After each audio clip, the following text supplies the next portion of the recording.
Hello everyone, আমরা প্রথম দিন ব্যাকইয়ার্ড রিট্রিটে ছিলাম। সো সেকেন্ড ডেতে আমরা শান্তিবাড়ি ইকো রিসোর্টে থাকি। সো এরকম লম্বা রাইডের পরে আমরা শান্তিবাড়িতে যাই। শান্তিবাড়িতে ঢোকার রাস্তায় এরকম একটা ঝিরিপথ আছে, তো এই ঝিরিপথটা অনেক ভালো লাগছে। এই ঝিরিপথটা পার হয়ে দেন একটা লম্বা রাস্তা পার হয়ে শান্তিবাড়িতে পৌঁছায়।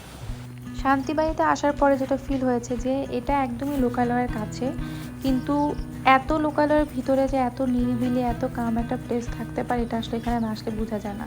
দুই পাশেই পাহাড়, মাঝে হচ্ছে শান্তিবাড়ি, এবং এটা হচ্ছে গ্র্যান্ড সুলতানের অপোজিটে। একটু গেলেই হচ্ছে আপনার শান্তিবাড়ি করিডোরটা পাওয়া যায়, বাট অনেক অনেক কাছে। এটা ওদের একটা কটেজ। সো আমরা ওদের রিসেপশনে বসি, ওরা হচ্ছে জিরা পানি দেয়। সো আমরা রুম উডেন হাউসটা নেই, এটা আমাদের রুম। আমাদের রুমের হচ্ছে দোতলায়, রুম থেকে অপোজিটেই হচ্ছে দুইটা হচ্ছে বড় বড় পুকুর। সো এটা হচ্ছে বেস্ট পার্ট, আপনার ফিল হবে যে গ্রামের বাড়িতে আসছি, নিজের গ্রামের বাড়ি। তো আমাদের রুমটা হচ্ছে এরকম, আমাদের রুমটা একদমই কর্নার সাইডে দোতলায়। তো এখানে অ্যাজ ইউজুয়াল নর্মাল বেড ছিল, আয়না ছিল, দেন পিছনে বিশাল বড় পাহাড়, জানলা খুললে অনেক সুন্দর ভিউ, আর ওয়াশরুম। আর শান্তিবাড়িতে আমাদের থাকতে লেগেছে পার পারসন 2500 টাকা, খাওয়া দাওয়া সহ। এবং এদের খাওয়ার বেলা দুপুরে মেনু ছিল মাছ, দেন হচ্ছে আপনার সবজি টবজি, কচুর ভর্তা, মানে একদমই দেশীয় খাবার। এবং সব থেকে ইম্পর্টেন্ট হচ্ছে শান্তিবাড়ি খাবার নিয়ে কোনো কমপ্লেন নাই, এবং এখানে ওদের সব কিছু নিজেদের। পুকুরের মাছ বলেন, মুরগি, সব কিছুই হচ্ছে নিজেদের। এখানে এত সুন্দর রাস্তায় যে প্রজাপতি, আমরা মানে এখানে ফুল এবং আশেপাশের যে এনভায়রনমেন্টটা, এটাতেই আমরা অনেক মুগ্ধ হচ্ছিলাম। মানে কোনো নয়েজ নাই, কোনো পলিউশন নাই, একদমই চুপচাপ, এবং সব জায়গাটাতে একটা শান্তির একটা ছাপ।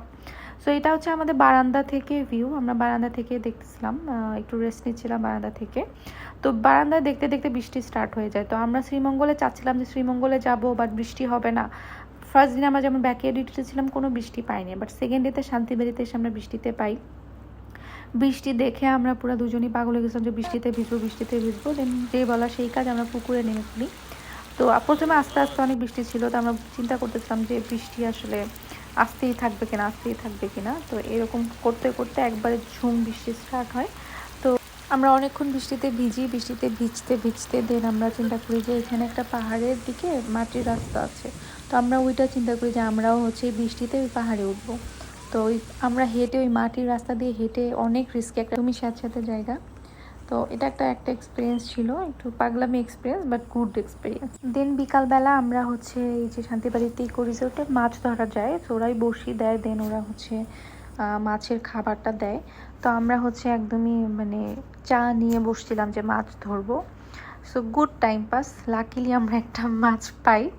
তো মাছটা আমাদের ছেড়ে দেওয়া হয়, আর আমাদের সাথে যে কমিউনিকেট করা হয়েছিল যে মাছটা উঠাবো, ওই মাছটা আমাদেরকে রাতে ডিনারে ভেজে দেওয়া হবে। বাট আসলে ডিনারে যখন আমি যাই তখন আসলে কোনো মাছ ভাজি ছিল না। যখন জিজ্ঞেস করি তখন শুনি যে ম্যানেজার ছেড়ে দিয়েছে। রিজন ছিল হচ্ছে মাছটা ছোটো ছিল। বাট ছেড়ে দেওয়াটা প্রবলেম না, বাট আমার সাথে কোনো কমিউনিকেট করে নাই যে মাছটা নাই। বাট আমি একদমই মেন্টালি প্রিপেয়ার ছিলাম যে রাতে এটা খাবো। সো এটা একটা জিনিস ছিল। সো আমরা হচ্ছে লাস্টে সন্ধ্যায় একটু এক্সপ্লোর করতে বের হই। তো চামুং নামে একটা রেস্টুরেন্ট আমার হাজব্যান্ড নিয়ে যায়, যে শুনছে যে এটা ভালো। দেন ওখানে আমরা বসি, ওখানে অনেক বৃষ্টি ছিল। সো ওখানে আমরা পাস্তা খাই, দেন জুস খাই, এবং সুন্দর একটা ওয়েদার ছিল। দেন রাত শেষ, দেন ভোর, আমাদের চেক আউটের টাইম। তো এই জায়গাটাতে এত সুন্দর আমাদের এই যে উডেন হাউস, দেন অপোজিটেই হচ্ছে পুকুর। এখানে সব কিছু অনেক সুন্দর। এখানকার ওয়েদার, ওই সময় ওয়েদার যে ছিল, গাছের পাতারা অনেক সুন্দর ছিল, একদম কালারফুল, একদম সব দিকেই একদম সবুজ ঘেরা, এবং ওদের রাস্তা সব কিছু অনেক নিট অ্যান্ড ক্লিন, সব কিছুই ভালো ছিল। বাট আমার কাছে একটা জিনিস একটু মনে হয়েছে যে এগুলোতে টেক কেয়ার করা উচিত, যেটা হচ্ছে যে বেডিংগুলো, কারণ রাতের ঘুমটা অত ভালো হয় না বিকজ অফ হচ্ছে low quality of bedding. They are saying যে eco friendly resort, but eco friendly means যে বেডিংগুলো ভালো থাকবে না, বা টালিশগুলো ওরকম ভালো থাকবে না। তো এইখানে আমরা বসেছিলাম, এইটা পুকুর পাড়ে, এবং এই যে সুন্দর একটা সবুজ ঘেরা শান্তিবাড়ি থেকে আমাদের শ্রীমঙ্গলের যাত্রা শেষ হয়। Thank you for watching.